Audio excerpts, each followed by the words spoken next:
Yeah, thank you very much for inviting me to come along this afternoon. Delighted to present the data on the advanced stage disease, and partly myself and partly Riaz, who's coming after me, will go through this. Thank you to Sue Mayer, who was fantastic in providing us with all the slides. They have a fantastic system in ASCO whereby when you sit in the audience and you're listening away, you can register on your phone or your laptop. And then all the slides appear live on your device, and they get emailed to you afterwards. They do get emailed in a very small format, so Sue's been fantastic in pulling together readable slides for us. Right, ready to start. Here are my disclosures. So I'm going to talk about some bits and pieces of advanced stage disease, and there's no real unifying theme. And I'm going to be honest with you, at the beginning, there's not some massive blockbuster trial, because we were very spoiled last year. We had these huge studies which have absolutely transformed the way in which we treat lung cancer, and there wasn't anything like that. But actually, in a way, there's more useful things for our day-to-day practice, and what I've tried to do is pick out the ones which will make a difference to us in our clinics on Monday morning, perhaps, as opposed to the fascinating drugs which are 20 years away from clinical development. So one of the first things we heard about was EGFR-mutated lung cancer, and we heard about a different way of approaching first-line EGFR-mutated lung cancer. And as you know, what we have available at the moment for us in the NHS, if for someone with EGFR-mutated lung cancer and advanced stage disease, is Gefitinib, Erlotinib, or Afatinib, and you can take your pick. Hands up in the room, who prescribes Gefitinib as their standard first-line EGFR inhibitor? And that's the trouble with this study. Because unfortunately, it's a very interesting study, but it actually doesn't quite reflect what we do nowadays. But it's nonetheless very interesting, and it's interesting for the following reasons. This was a study of Gefitinib, first-line EGFR-mutated lung cancer, against Gefitinib and chemo, PEM-carbo, putting it all together. And you might be sitting there thinking, hasn't that been done before? Well, it kind of has, and it's been done in phase 2 studies predominantly, and they have shown some benefit. They've shown some progression-free survival benefit, but they haven't shown an overall survival benefit. And there was some criticism about the studies in terms of how reflective they were of real world and various other issues. This was a study based in India, and it was very pragmatic. It included patients up to ECOG performance status 2. In fact, 20% of patients were PS2, which I think is really important, because the truth is that reflects our patient groups. Not all of our patients, unfortunately, are PS0 or PS1. It included a range of different mutations. There were a couple of rare EGFR mutations allowed in there. And it included patients with brain metastases. And in fact, 20% of patients in this study had brain metastases. This is what we see in clinic. And it's a very simple study. They either got Gefitinib, even though, as the room demonstrated in this unselected group, not something we routinely use, against Gefitinib and PEM-carbo, standard chemotherapy. And what they found was a combination of the TKI and the chemo was better. Better response rate. So response rate's gone from 62% to 75%. Pretty good. The depth of response is better. You can see that by these waterfall curves. This is the control arm, so to speak, and this is the combination arm. Better in terms of progression-free survival. Better also, really interesting, and this is why it got the oral presentation, in terms of overall survival as well. So you give someone Gefitinib and chemo, they respond more and they live longer. And as someone said on Twitter, this isn't the first time we've heard it, but I don't think we can ignore this data any longer. I think that's a really interesting comment, because we're quite wedded to the idea of giving TKIs up front, and the data so far against that, adding in anti-angiogenics or adding in chemo, hasn't really quite convinced us yet, and I suspect there's no one in the room routinely giving chemo and TKIs. But is this the change? We've now got an overall survival benefit. There are a couple of caveats. I'm going to walk over here. No, I can still be filmed. I'm going to walk over here anyway. We don't know about duration of response, and we don't know which mutations did better. Was it the exon 21? Was it the exon 19s? Who knows? There was an overall survival benefit. There are a couple of things to pick out, number of which is after this first-line treatment, the subsequent treatment rates are actually pretty low. Only about 24% of patients got chemotherapy after single-agent Gefitinib, And I think, well, I'd like to think that more than a quarter of my patients after first-line TKI get chemo. And the Aussie rates were very low. Osimertinib, 10-15%. Now, we did a London-wide audit, presented at BTOG. I'm sure you all read the abstract. And we found in London, the rate was around 30 to 35%. So low rates, by a third of what we'd expect. So there are some issues regarding subsequent treatment, but I think that overall survival benefit, you can't ignore that. It comes at a cost, and you won't be surprised to hear that if you have chemo and TKI, you're going to have more side effects than just TKI by itself. Nothing unexpected, but I think it is relevant that if you have the combination, you're going to have more side effects, and probably the things we'd come to expect with this combination of chemotherapy. And of course, that's a bit of an issue. And it's a bit of an issue because the nice thing about a TKI is you give the tablet, you see them next month, and yes, they will get some rash and diarrhea. With Gefitinib, actually not very much of either. And they will feel great and have very few side effects. So the benefit I've just shown you, response rate, PFS, overall survival, comes at a cost. But there is a balance, isn't there? There's a balance to be had.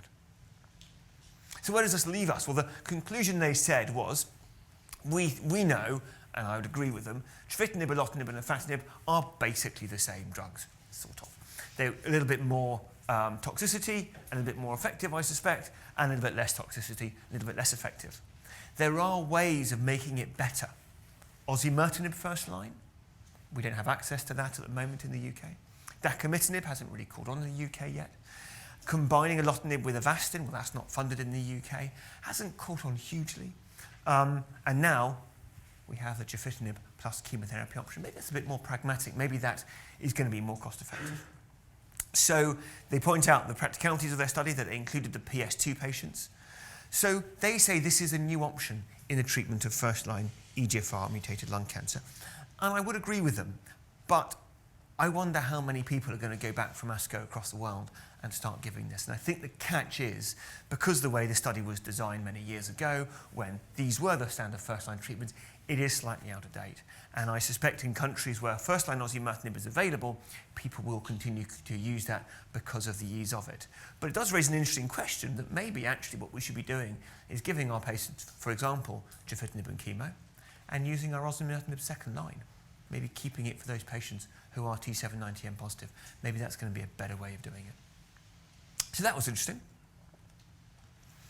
Sticking with EGFR mutations, I'm going to talk about the depressing EGFR mutations. You know, when you send off your NGS and it comes back, and he says there's a mutation. He thinks it's fantastic, and you read through the details, and it says it's an exon 20 insertion, unlikely to be sensitive to TKIs. And you go from the yay moment to the moment, and you say to the patient, I'm really sorry, there is a mutation, but it is not one that's going to be sensitive to a tablet treatment, therefore I'm afraid we're going to be going for the chemo. So there's been a search on for a while for treatments against these EGFR exon 20 insertion mutations. Let's just remind ourselves about them. These are all the EGFR mutations we see. These aren't all the patients. These are the common ones we guide, the exon 19s, the exon 21s. These are the ones we give our TKIs to. And there's some rare other ones like exon 18s. And then you've got the exon 20s, and it's the exon 20 insertions I'm talking about here. About 6% apparently of patients. And there's a whole different range of them. Quite a spread, actually. And by and large, with perhaps some minor exceptions to one or two types, TKIs are not very effective treatments against these mutations. So the search has been for something that might do better. Now this is a phase 1/2 study.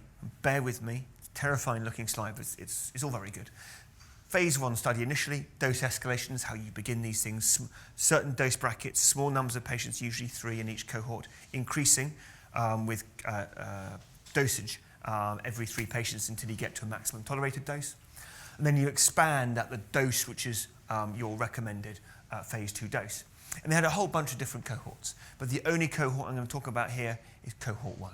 This is the patients with the EGFR mutation, like the ones I've mentioned, which aren't sensitive to TKIs, and they could or could not have brain metastases depending on the physician's choice, so to speak. Small numbers of patients. This is a phase 1, phase 2 study. This is not a massive phase 3 study. So 28 patients altogether. Confirmed response rate, It's 43%, which isn't bad. I was a little disappointed, I'll be honest with you. I was hoping something a bit higher. I was hoping the 60s, optimist in me. But there is a bit of variety. Patients with brain mets did a little bit less well, 25% response rate, compared to patients without brain mets, in fact, significantly. So it is active. I think there's activity there. Based on a small number of patients, I was in my optimism hoping for a bit more. Median progression-free survival, 7 months.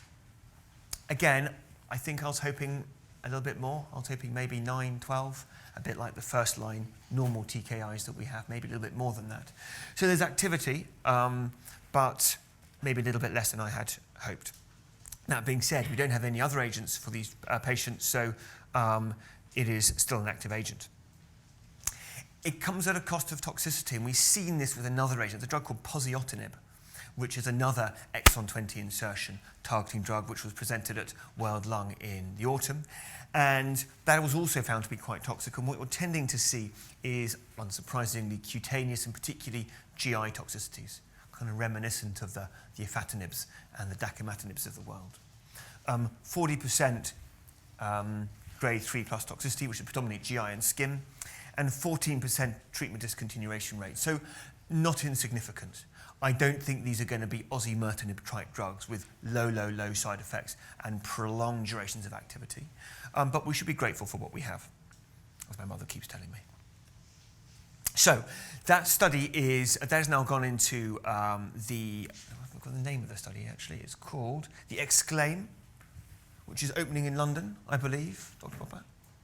And I think anyone that we see who has an exon 20 insertion, I think we should be absolutely seeing if we can get these patients into Exclaim, and I would strongly recommend that. So I think this is a drug which we'll hear more about, and we hope that the further clinical trial data will confirm its activity.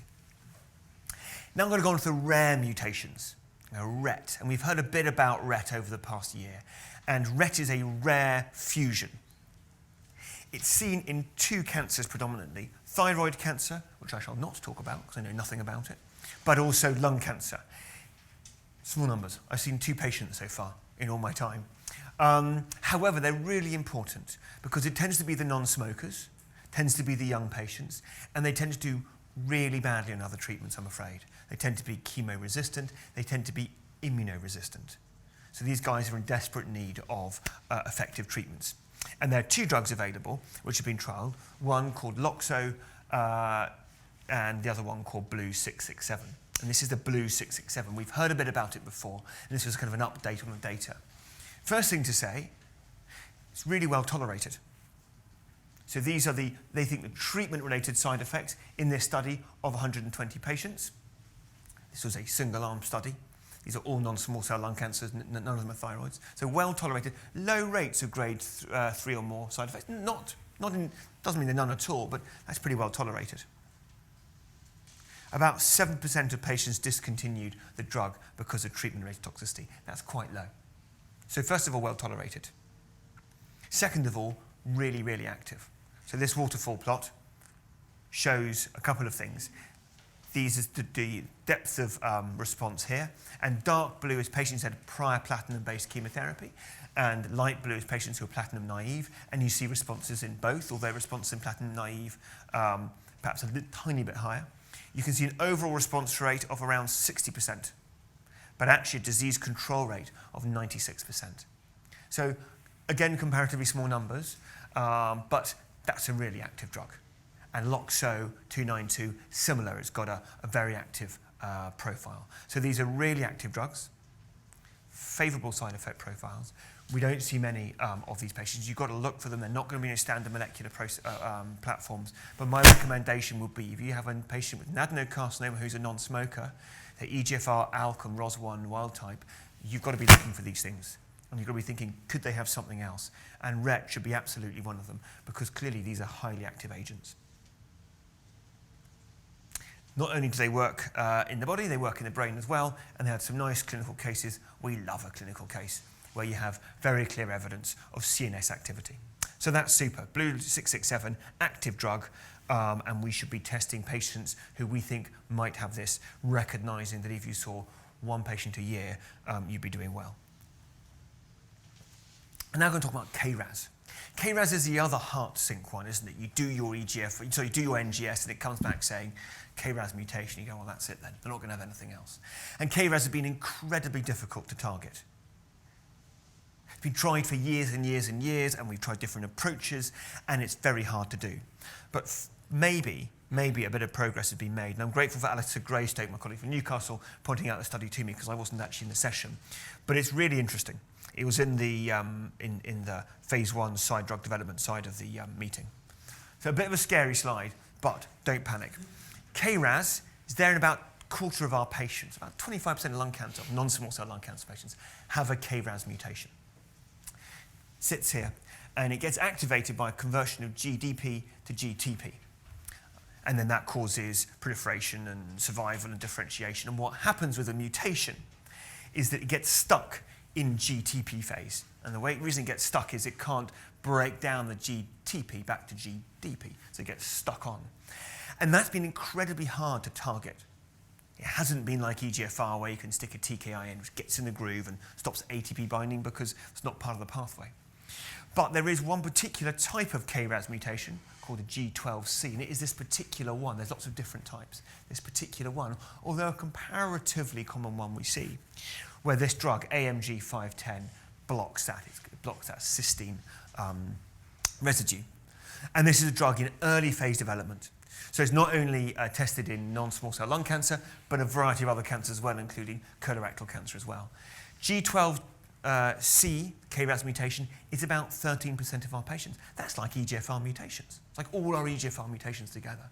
So if we've got something against this, that's really, really important. That's like a whole new group of EGFR patients where we can do something about it. It is worth bearing in mind there are no approved agents. There are no approved agents for KRAS mutations at all. So this is another phase 1 study, and here are the cohorts. So they're increasing block by block the number of doses. These are small number of patients, 2 to 4 patients in each group. So I'm only going to show you a very small number of patients, but it's the principle behind it that's really important. First thing to say is it's really well tolerated. These are the treatment emergent adverse events. So not even necessarily linked to the drug. These are just the ones we saw at all. And you can see in the small numbers, grade 3 are very low, grade 2 fairly low, grade 1 not too bad. And there were none of these serious adverse events were thought to be related to the drug. For example, someone got a pericardial effusion, but presumably that was disease progression as opposed to related to the drug. So it seems to be well tolerated, which is really important. And it seems to be active. So waterfall plot, and you're sitting there thinking, blimey, Tom, it's only 10 patients. And it's true, it is only 10 patients, but you've got a 50% response rate. And that's really good. And you've got people with very significant responses. And even the ones classified as stable disease, a bit of a decrease. And on this limited data, small numbers, dose escalation, and all the caveats that come with it, actually no one's progressed on this.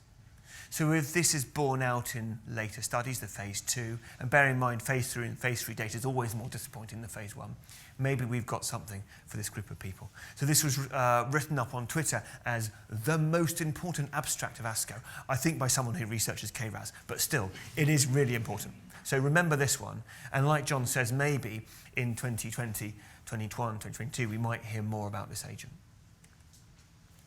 This is the swimmer's plot, and these guys in yellow, if you can see, are the non-small cell lung cancer patients, and these guys are the other ones. This is in weeks, not in months. I got really excited when I first saw it. Oh my God, it's amazing, they're living. Oh, hang on, it's weeks.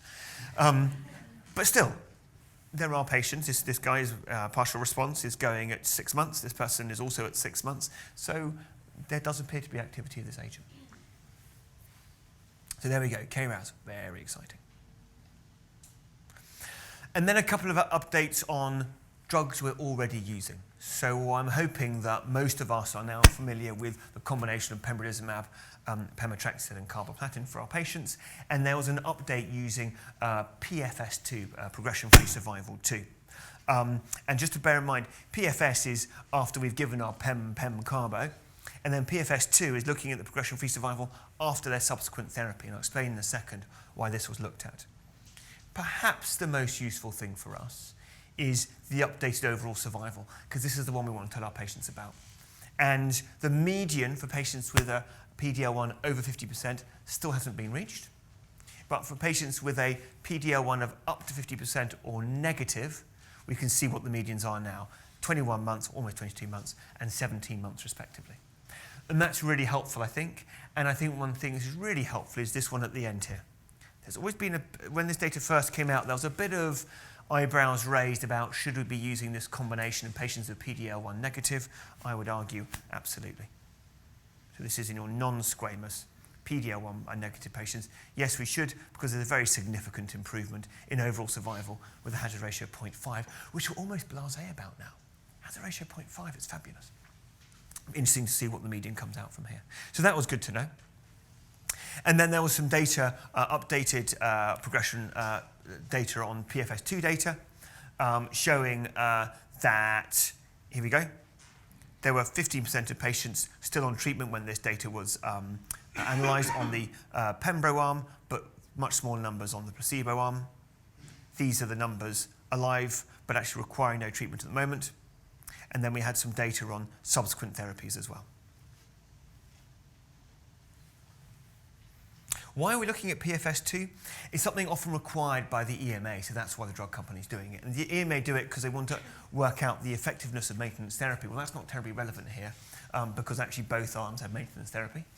They sometimes do it to assess the impact of crossover on overall survival, and I think that's helpful because what it suggests is that the overall survival benefit that we're seeing with this drug is maintained despite the crossover. And then the third one is to assess whether therapy positive or negative affects efficacy in the next line of therapy, and you can see there's no analysis provided in the data. To me, the most useful thing here really was the updates to overall survival, and I try to keep those figures in my mind so you can tell someone what to expect when they're starting therapy. Small cell lung cancer, the graveyard of drug development, but rarely one of the new developments in this area is chemo. It's not immunotherapy, it's chemotherapy. And this was a phase 2 study, a single-arm study, including quite a few performance status 2 patients, which is important for small cell. And it was a drug called lurbinectedin up here. And this is a new chemotherapy agent, been in development for a while. And it was used in patients as a second-line treatment for small cell lung cancer. And you know at the moment we're restricted to either topotecan or, as Sanjay once called it, topotecan, which I think is an excellent wordplay. Well done, boss. Or CAV, and either way, maybe platinum re-challenge. It's quite a disappointing area. Topotecan is very toxic, very myelosuppressive. What lurbinectedin in the second-line setting showed was activity. If patients were platinum sensitive, in other words, they'd relapsed more than 3 months since their last chemo, their response rate is 45%, which is pretty good. If they're platinum resistant, last chemo within less than 3 months, the response rate's a little bit less good as 22%, but it's still respectable.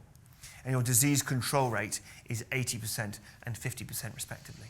So this is a drug which has activity, and there was excitement behind this because the drug company put out a press release about a month or 2 ago saying this was an active drug.